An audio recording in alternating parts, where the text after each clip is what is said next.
Hello friends, நான் இன்றைக்கி வெண்டைக்காயை வச்சு கடையில் செய்ய போகிறேன்.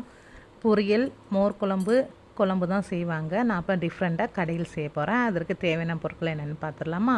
வெண்டைக்காய், தக்காளி, வெங்காயம், பூண்டு, புளி, பச்சை மிளகாய், காஞ்ச மிளகாய், இதெல்லாம் இதுக்கு தேவை. இப்போ எப்படி செய்யலாம் பார்ப்போமா? ஒரு வாணலில் எண்ணெய் ஊற்றிட்டு இந்த வெண்டைக்காயை போட்டு நல்லா வதக்கிக்கணும். இப்போ பாருங்கள், வெண்டைக்காய் நல்லா வதங்கிக்கிட்டு இருக்குது.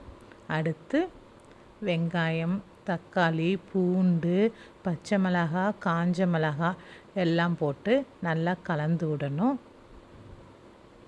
அடுத்து மஞ்சத்தூள், உப்பு போட்டுக்கணும்.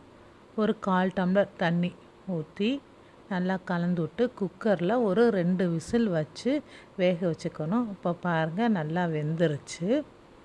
இதை எடுத்து ஒரு மத்து போட்டு நல்லா கடைஞ்சிக்கணும்.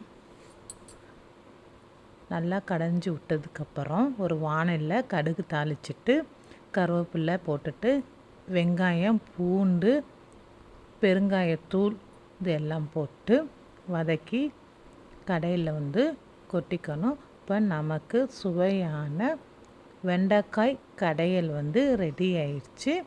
சேலம் குக்கிங் டைம் சேனலை like, share, comment and subscribe பண்ணுங்கள். Thank you friends.